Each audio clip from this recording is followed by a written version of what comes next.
Hi, everyone. Welcome to another live stream.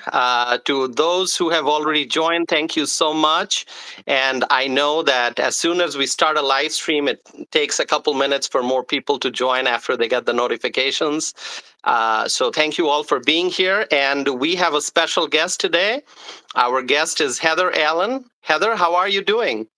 I am good, Tassif. How are you? I am doing well. Thank you for being a guest on this live stream. We are going to be discussing a very important topic today, and there's a lot to learn about this. It's medical freedom. So I'm looking forward to it, Heather. Thank you. I am too. And thank you for having me and for inviting our organization to be here. It's quite an honor.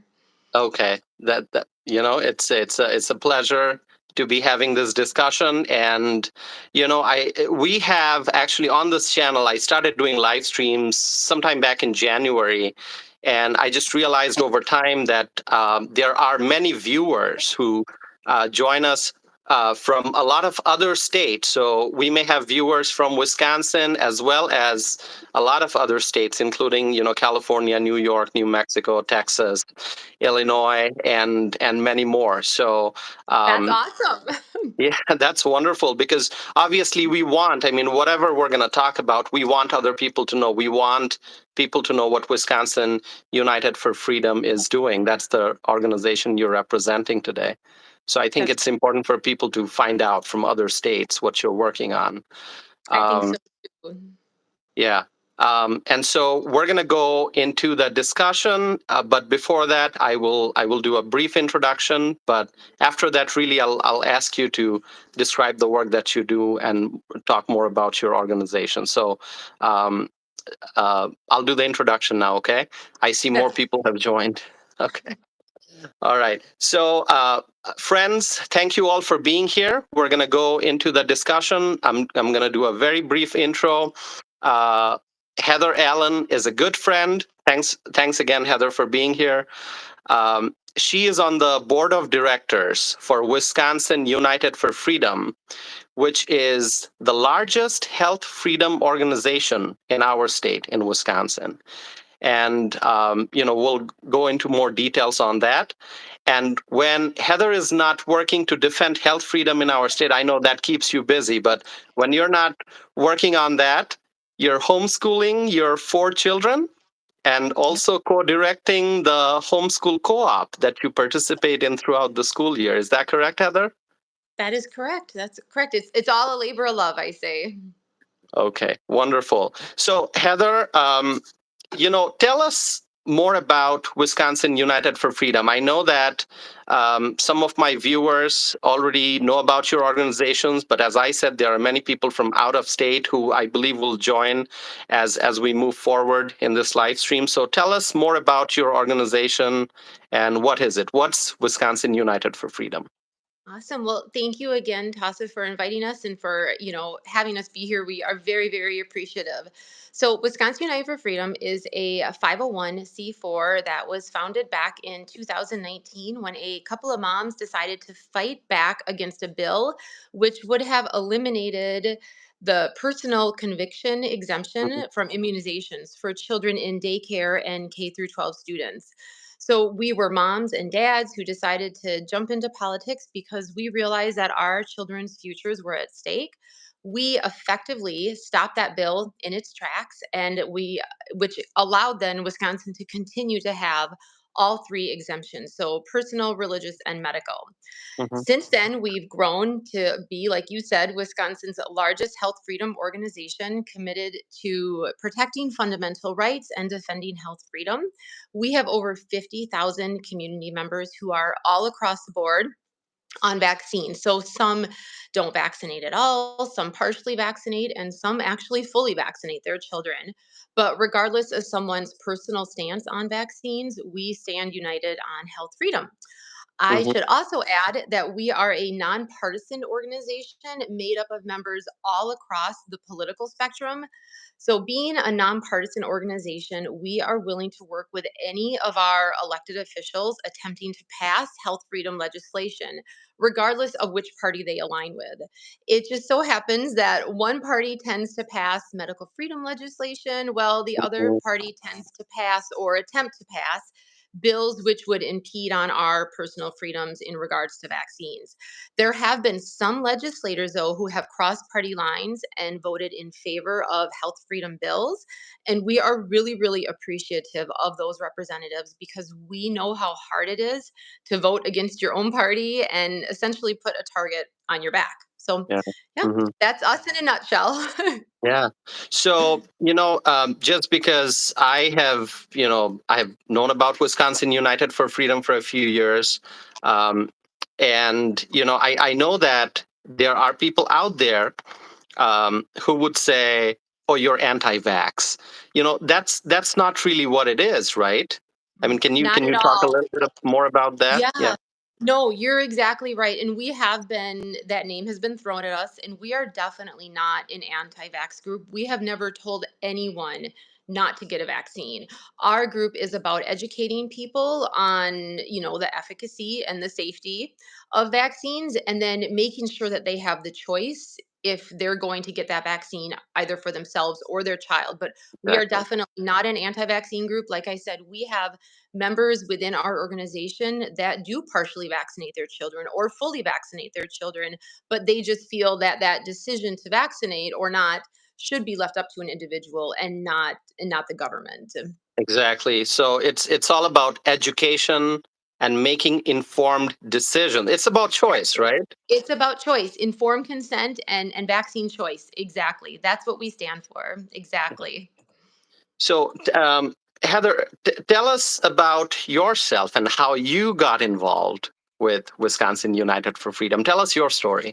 Yeah, so I personally got involved in this fight when my husband and I went down that vaccine rabbit hole about 7 years ago. We were still living up in Duluth, Minnesota at the time, and we have four children, as you mentioned, all of whom are vaccinated to various degrees. Hmm. But knowing what we know now, if we could go back, we wouldn't have given our children a single shot. There's nothing that we can do to undo the damage that we did to our own children. But one of the reasons that I stay so involved is to help educate other parents. So one day I don't have a friend or a family member come to me and say, I wish someone had warned me because I didn't have anyone to warn me. So when we moved back to Wisconsin, then about 5 years ago, I knew I wanted to get involved with helping to educate parents on vaccine safety and efficacy. And that's Hmm. when I found Wisconsin United for Freedom. I started attending rallies and lobby days at the Capitol, and the rest is history. So the team that I work with is amazing. We're all parents, all very busy, but we do this because we know how important it is. Yeah, absolutely. And you mentioned rallies and events, so I just wanted to ask you. We're going to talk more about that. Tell us about things that you worked on during the COVID outbreak. You mentioned 2019, that's when this all started. This Yes. was before COVID, before the outbreak that, that we know about. So tell us about what you worked on during the COVID outbreak when everyone was talking about vaccines and there was so much of debate about vaccine mandates and, what was your organization doing during that period? So it was crazy busy, Tassif. As you know, there were so many bills that were being thrown around, some of them good and some of them bad. So some of the bills, we say we were on the offense, and then for some of those bills, we were on the defense. So we kept our community members very, very involved during that time because Hmm. we were at the Capitol frequently. And we sent out about 20 CTAs or call to actions to our community members regarding health freedom legislation Hmm. that was, circulating to help educate the constituents in protecting their own rights. So we found or funded billboards and radio ads around Wisconsin to help protect health freedom. And then again, like I mentioned, there were several bills that we were watching. So a couple of the bills that we were watching that we were actually advocating for, one of them would have prohibited an employer from requiring an employee to receive the COVID vaccine or have them show proof of having received the COVID vaccine. And then another bill would have prohibited businesses from discriminating against customers due to vaccination status. Now, those bills unfortunately didn't go anywhere because, as you know, in a legislative session, there are hundreds and hundreds of bills, and they can't all possibly make it to a public hearing, let alone to a floor session. So those Right. bills didn't go anywhere. But one that we were watching that actually put us on the defense, as we say, was AB 583, and that bill, had it passed into law, would have allowed minors to receive a vaccination without parental consent, which Wow. is the most absurd thing. As a parent, it's like I can't imagine my child going in and receiving a vaccine Yeah. without my consent, without me knowing about it. So because of our advocacy, because of our community members, they participated in the CTAs, they contacted their elected officials, and that bill died in committee. So that was a huge win for us that it died in committee. It didn't go anywhere.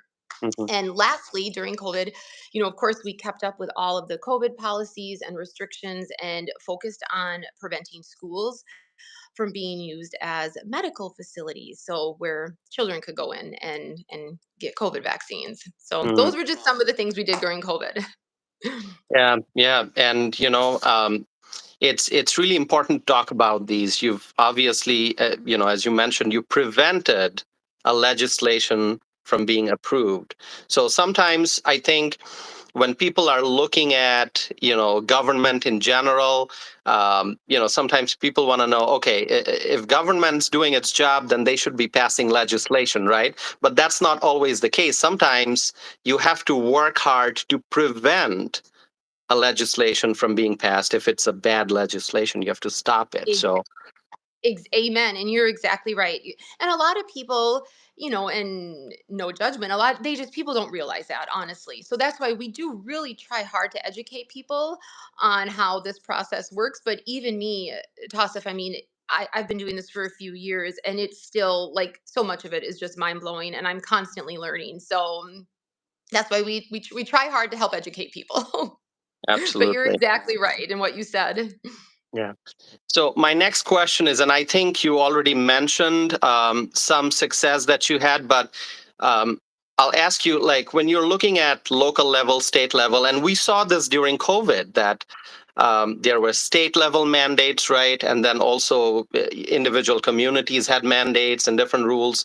So just in general, when you look at the formation of Wisconsin United for Freedom, and so far, what kind of success have you had in terms of helping make changes in policies and laws at the state level, but also maybe at the local level? Yeah. So one bill in particular, and forgive me, I don't remember the legislative session when this bill was passed into law. That's It was okay. a couple years ago, but Okay. it was authored by a friend of ours, actually, and well, a representative, an assembly representative who we consider a friend. And it was relating to mail containing vaccine records. So, what the bill said is that mail being sent that had vaccine information had to be put in a sealed envelope because up until this point, mail something could be sent out and it would contain vaccine information, and it didn't legally have to be put in a sealed envelope. But now, because of this representative authoring this bill and it passing through the House and the Senate, now it legally has to be put into an envelope not visible to anyone handling it. And that was a super cool, medical freedom win because it's no one else's business, if someone has a vaccine or not. So something like that, it seems like it's a no-brainer, but at the same time, it's like it's good that this legislation came about and it passed into law. Governor Evers, he signed that into law. So that was a win. Also, back in 2020, so like right before COVID hit, there was a DHS rule change that would have added the meningococcal vaccine for seventh graders here in Wisconsin. And then, in addition to that rule change, they had another change where they would have made it more difficult for parents to disclose that their children had had the chicken pox infection in order to opt out of a vaccine. So we had a massive hearing at the Capitol, and I was there. It was like 8+ hours. It was standing room only for several of those hours, and we effectively fought against those, and we won. So that was huge, and that was like literally right before like the COVID shutdown and Right everything. before COVID. Yeah, and then also Okay. that year, we sent out letters to every single school district in the state of Wisconsin, and don't quote me, but it's about 450 school districts, and informing them of the law regarding vaccine exemptions, and that legally they had to disclose to parents and guardians that these exemptions existed. So we did that twice in 2020 and 2022. So yeah, those are some of the successes and the big things that we've done. Well, that's great. And you already mentioned, without mentioning the name, you mentioned a legislator, who happens to be a friend. So my next question is, do you have allies, at the Capitol or in the medical community, medical professionals who are with you in your fight for freedom, legislators who understand the importance of medical freedom and are willing to fight for it? So, do you have allies out there? We are so blessed, Tassif. We have a lot of allies. So, as far as, our elected officials, obviously Senator Ron Johnson is a huge advocate for medical freedom, and we are so appreciative and blessed by the work that he does. Within our own state capital, yes, there are many, many state assembly representatives and state senators who are very supportive of medical freedom, and they work with us. Like I said, we're at the Capitol frequently, not now because it's not in session, but during the legislative year session, we are there frequently, and they are working with us, and it's so beautiful. We are also blessed to have hosted a whole slew of amazing doctors at our events. So not only doctors that are like newer to the vaccine movement, but some of like those original, like those OGs as they're called in the health freedom movement. So, for instance, Dr. Paul Thomas, Dr. Judy Mikovich, Dr. Bob Sears, Dr. Larry Palevsky, Dr. Patrick Flynn, who is right here in Wisconsin. And then some of the ones that are a bit newer to this movement because of COVID, Dr. Joel Walskog, who's also out of Wisconsin, and he actually has an amazing organization that he started. It's called React 19, and it's for people who have been injured by the COVID-19. So Dr. Joel is incredible. Dr. Pierre Corey, Dr. Paul Merrick, Dr. Jim Meehan. I don't know if you're familiar with him, but God rest his soul. He actually just passed away last week, Mm, and he was at VaxCon 2 years ago, and truly one of the most okay. amazing men I've ever met. And his wife, they're just such beautiful people. So God rest his soul. And then we've had, a few amazing activists who have come to our events, like Melissa Floyd, Mary Toko, and of course, Del Bigtree. Here in Wisconsin, there are many, many medical professionals in like the non-conventional fields of medicine who are also really supportive allies, especially dozens of different chiropractors that we know. And on a national level, there are so many others that are fighting for health freedom, and I would love to meet them all one Okay. day. Yeah. Well, thank you for sharing that, and it's wonderful to know that you have many allies in the medical community and at the state capitol. Um, What kind of challenges are you facing right now? There are all I understand there. I mean, it's such a topic. There are always roadblocks, legislative barriers or regulatory roadblocks. And just out there in society, when you're talking about medical freedom, people have different opinions. So, I mean, just tell us about the challenges that Wisconsin United for Freedom is facing right now. Yeah. So as fortunate as we are to have a majority, as we have the majority in the House and the Senate to help protect our freedoms and pass more bills into place upholding vaccine choice. What would be even better is if, we as the Republicans also had someone in that executive branch on our side. It's really tough when bills are passed in both the House and the Senate and then vetoed by our governor. So one bill in Mhm. particular this past session was authored by another amazing representative, a friend of mine, of all of ours at Wisconsin United for Freedom, and it passed in the House and the Senate, and it made its way to the governor's desk. And had it been passed, it would have made it so a transplant patient or a donor couldn't be discriminated against based off of their COVID-19 vaccination status. But again, Governor Evers vetoed that bill, unfortunately. So we say that is why it's so crucial. Like, if medical freedom is an important issue to someone, to research the candidates and vote for the ones most in favor of vaccine choice. We have many members within our community who have always voted Democrat, but when they looked at the track record of the Democratic legislators, they knew it was time to start voting more Republican because vaccine choice was that important to them. So that's just one of the challenges that we're facing now. Probably the biggest one Yeah, and is where I to stand. think something that you highlighted, it's very important for people to understand, anyone who's watching it live or anyone who's going to watch it a replay afterwards, that you're not, like, you're working on an issue. You're working to help educate people, to make sure that their rights are protected, to make sure that they have the ability to make informed decisions.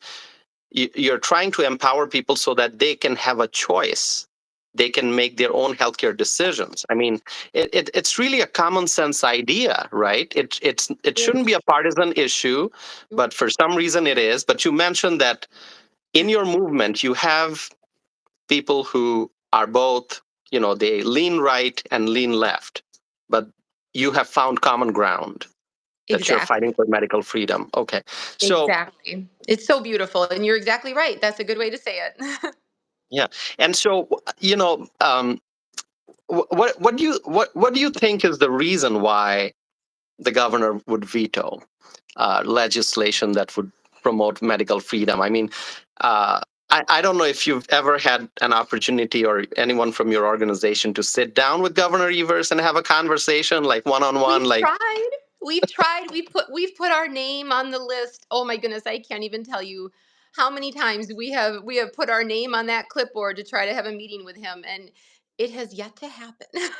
Yeah, yeah, Yeah. So I don't know.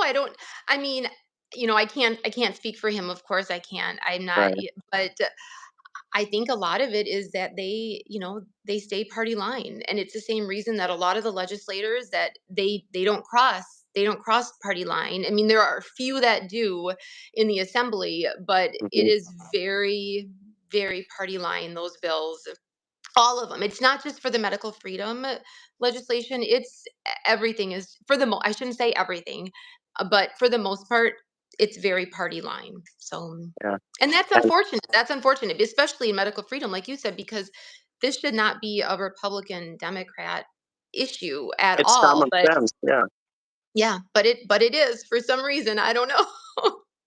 yeah. So as you said, it's very important for people to, research the candidates who are on the ballot. Obviously we hear all kinds of, whether it's the presidential year or midterm, or if it's spring election. You see the ads on TV, you hear the ads on radio, you see the literature that arrives in the mail, but really you have to, you know take extra steps to research the candidates who are on your ballot, right? It's so Exactly. important. It is so important. It's crucial. And to encourage, I spoke at Greene County, the GOP in Greene County event a couple weeks ago. And that's what I said to them too, that, it's so important that we encourage all of our family and friends to get out and vote at every single election and to do your due diligence and to research the candidates and what they stand for. And if medical freedom is important to you, find out which ones are the most pro medical freedom and vote for those candidates. Yeah, absolutely, Yeah. absolutely. So you mentioned briefly VaxCon. Tell us something about VaxCon. Now, I know about VaxCon, but I want you to tell people about VaxCon. Who came up with the idea for such an event, and what kind of response do you get? What kind of attendance you see at the event? Share some highlights. Who are the speakers? What's the goal of VaxCon, and what's the impact of VaxCon? Tell us Oh my something about that. Okay, where do I begin? VaxCon. It is like VaxCon is truly like the highlight of our year. It is it is like the most fun thing of my entire year, truly. And so it began so our first event was in 2021, and we actually co-hosted it with another really good organization right in the midst of COVID. So the response that first year, I mean, every year, but especially that Mm, first year, it was incredible because people were so hungry for community and fellowship during a time when we were being told to stay home and social distance and wear a mask yeah, and not hug your relatives. So the first year, one of the speakers, the presenters, I don't even know remember which one it was, got up, and before his presentation, he had all the guests stand up and hug their neighbor. And it was like the most beautiful, amazing experience to witness 500 plus people just literally hugging a stranger, that these people they've never met and they're hugging them. And again, in the midst of COVID, like it sounds silly now, but like you remember COVID, especially here in Dane County, it was crazy. And so to be able to do that, it was just like such a beautiful experience. So the next 2 years then, so 2022 and 2023, we hosted it alone. Wisconsin United for Freedom hosted it alone. And it was as big of a success as it was the first year, with over 500 people in attendance each time. This year, so 2024, we got so many messages asking about VaxCon, but as you know, being a very, very busy election year, we just decided to take a break and take a year off, but we're planning on coming back next year. And just recently, actually, we have some really fun and exciting things that are happening, a big event that we're going to be hosting, but I just can't share all the details yet. So, okay. highlights from VaxCon, I would honestly say all of it, because every year we've walked away feeling this huge sense of gratitude that we're not in this fight alone. Spending that time with community members that we don't get to see that often, honoring our elected officials like Senator Ron Johnson last year for being such strong advocates, in this area of health freedom, being with like-minded people. And often in Mm, this movement, you feel so alone, and so it's beautiful to be with hundreds of people who think just like you on this one particular issue. yeah. So, Yeah. in terms of location, where was the first VaxCon held and the second one? I know the answers. I just want No, people that's to hear okay. it from you. Yeah, up in Wisconsin Dells at the Chula Vista Resort. All 3 years, that's where it was. Yeah, yeah. And Yeah. for anyone who's watching who has not been to Wisconsin, if you're visiting Wisconsin, uh, Wisconsin Dells is one of the places you need to visit, right? Definitely, hands down. It is a beautiful city, and there is so much to do there. So much to do in Wisconsin Dells. Yeah, it's a beautiful city. Absolutely. Um, so let me ask you this, Heather. What do you say to those who believe that government knows best, and you know whatever government says, that's accurate, that's what we should do, and you can't deviate from that. Whatever government says, get the vaccine, get the booster, or do this, do that. And what do you say to all those people who completely 100%, I'm not saying don't trust the government, but to trust the government 100% all the time. And when it comes to something like medical freedom, if the government's saying go get all these vaccines and wear the mask, social distance, and so what do you say to those people who are willing to follow everything that the government says, and those who are willing to submit their freedom to big government? What's your message to those people? Oh, that is a really, really good question. So I actually found a quote earlier, and it said that the secret of freedom lies in educating people, whereas the secret of tyranny is in keeping them ignorant. So the secret of freedom lies in educating people, whereas the secret of tyranny is in keeping them ignorant. And I think that sums it up really, really well. The government wants us ignorant. They want us to believe everything they're told. They want us plugged into some device all day long. They don't want us to do our own research, and they don't want us to educate themselves. And I think that that's why it's so important that we do educate ourselves, that we do our own research. Or the next time something like COVID comes around, it will be easy for the government to try to take our freedoms from us again. And we need to be prepared for when that happens and to be ready to fight against it, because it's not a matter of if, it's truly a matter of when. And so just, like I said, do your own research, educate yourself. And it's so simple. I mean, it seems so simple, but that would probably be my advice. Yeah.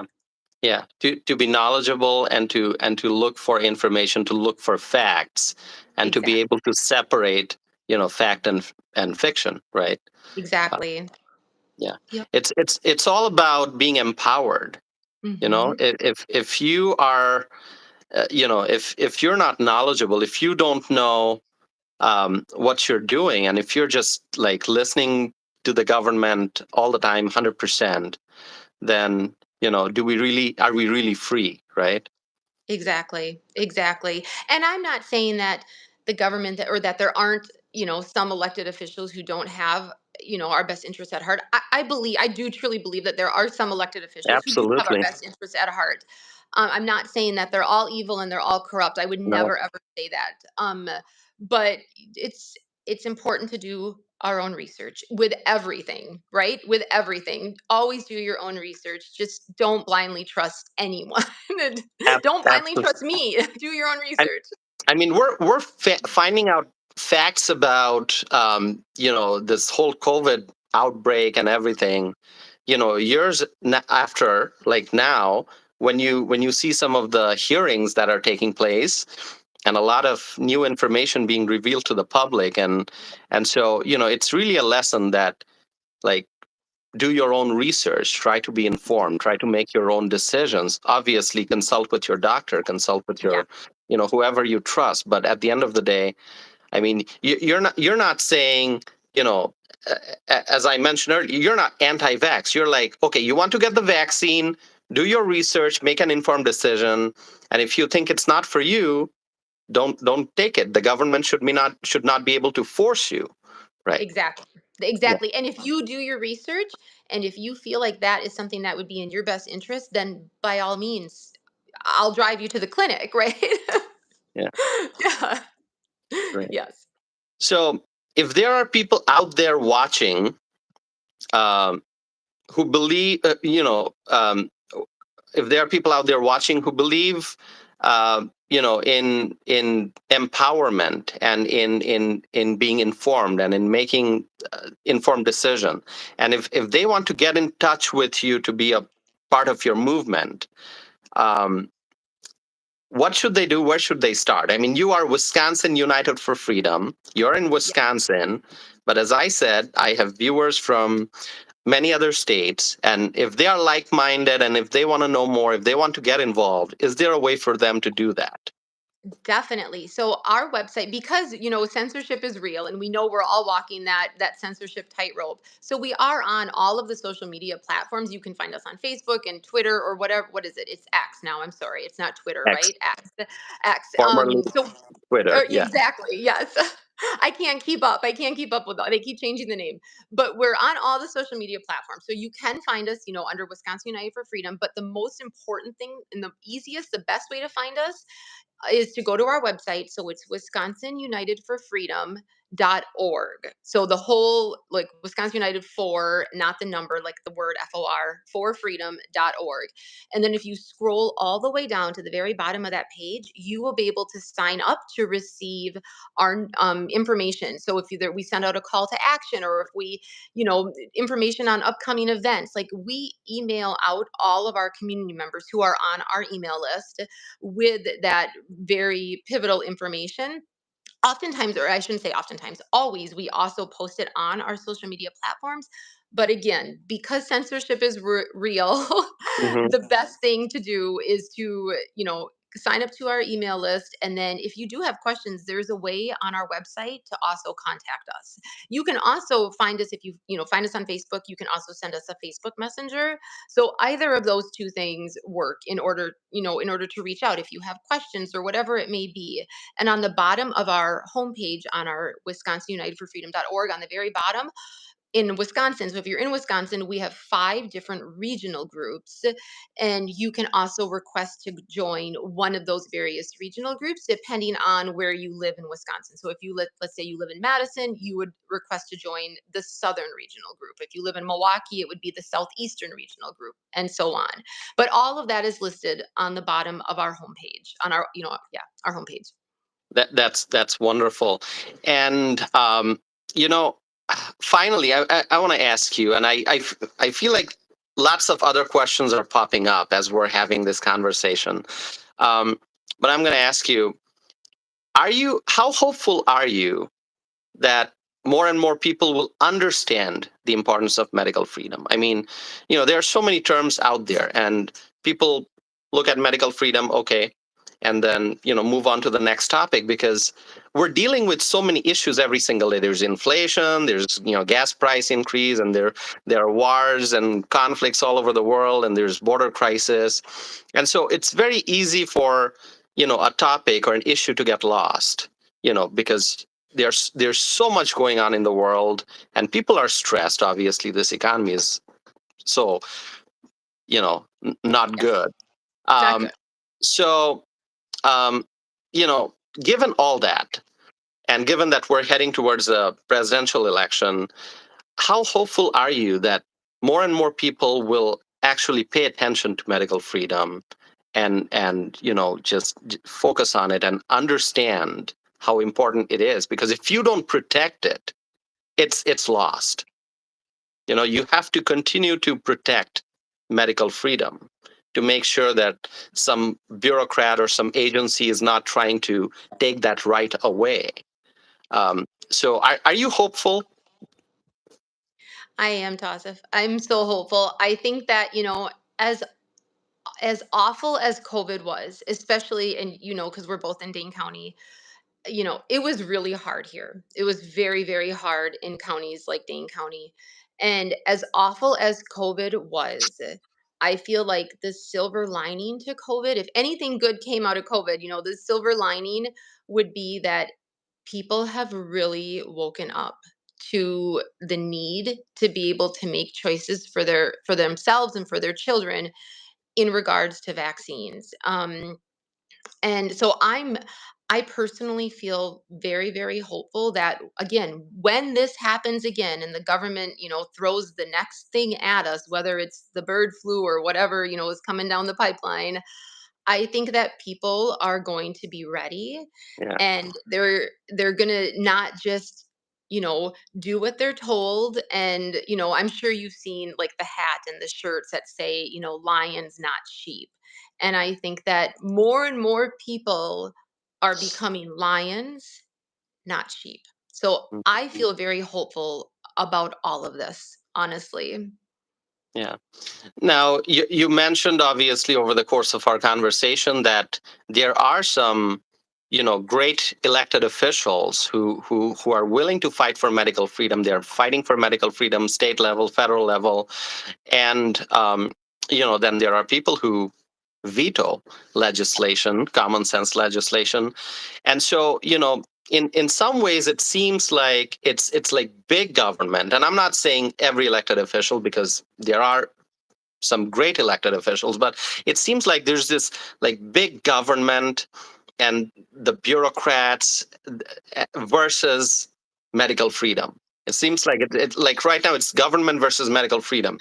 So, you know, do you think that we can expect like positive changes within government? Are you hopeful that maybe years or decades from now we will have bureaucrats, people working in agencies who are going to be, like friendly towards medical freedom, who are going to be doing good things rather than creating roadblocks, and more elected officials who will be in favor of medical freedom and not like get the vaccine and it's mandated?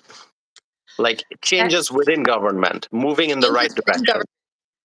government. I'm very hopeful for that. As far as like bureaucrats within governmental agencies like the CDC, that's tough because, it's kind of follow the money type thing, unfortunately. So I don't know, as far as like those people, you know, if I see a lot of hope with that. But as far as like elected officials, like a Senator Ron Johnson, I personally look at him differently. So if we can have more people like him, or there's another one, and you would know better than me, Senator Rand Paul. Is that his name? Senator Rand Paul. He's another one where he's an advocate for medical freedom.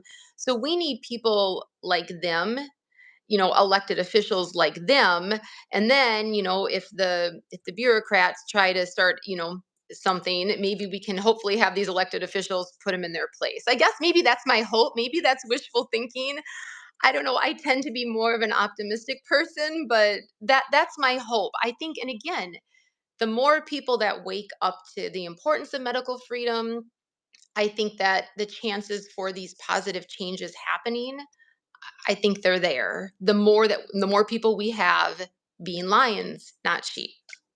I am very optimistic also. And the fact that, this organization came together, there's something prompted people to, get together and fight for medical freedom. And, your group came together and you've done VaxCon 2021, you've done VaxCon 2023, and was it 2023? Yes, right? It was 2021, 2022, and 2023. So 3 three, years. three, right. And the fact that it seems like your group has grown and continues to grow. So I mean that shows that we should be optimistic and think positive, right? I agree. 100%. 100%. Yes. Okay. That's wonderful. Um, it's such an important topic, and I hope that people pay more attention to it. I do It too. is Well, so important. that's why we're appreciative to people like you who are, giving us a platform to share. So again, that's why we're very appreciative to people like you. So thank you for inviting us on tonight. Yeah, thank you so much. And I always try to pay attention to the chat window. Today I was so engaged in the conversation, I really didn't look at it, but I see a few comments. So I want to thank everyone who tuned in to watch this live stream. And I know once we end the live stream, it's going to be online, it's going to be available. People can share this video and watch it again. And thank you so much for your willingness to have this conversation. Thank you for being willing to have us on. Yeah. So before we conclude, once again, you've mentioned it, but please mention it again. What's your website? How can people Yeah. find you? Yeah. So our website is wisconsinunitedforfreedom.org. .org. Okay. Yes. Yes. All right. Wonderful. So thank you, Heather. It, Thank you, it, Tom. it was a wonderful conversation. So Yeah. This was a lot of fun. So I enjoyed it. yeah, thank you. And, just I would encourage people to, sign up for your newsletter so that they can receive updates from you. And if there are other people in other states who, want to look at an organization as a model, that can work to protect medical freedom, I would encourage them to look at Wisconsin United for Freedom. And I've attended one VaxCon, so I know what a great event It it was was. awesome having you there last year. I'm so glad that you were able to come. Yeah. Well, thank you so much. So, with that, I don't have any more questions. Is there anything you want to add? Anything more you want to add? Not that I can think of. Yeah, not that I can think of. This was amazing. So, yeah. Well, If well, anyone has questions, please reach out. So, perfect. WisconsinUnitedForFreedom.org. So that's right. wonderful. Well, thank you, Heather, for your time, and please give my best wishes to your team members at Wisconsin United for Freedom. You're obviously doing wonderful work. Uh, it's all about empowering people. It's all about promoting choice and medical freedom. And so, thank you for what you do. Thank you very much. We appreciate it. Thank you. So with that, I'm going to end this live stream, but people are able to watch it afterwards, and I hope people will watch it. I'll share the link on social media. So thank you, Awesome. Heather. Thank you. Bye, everyone. All right. Have a good night. Thank you. Yes, Bye. you too. Bye now.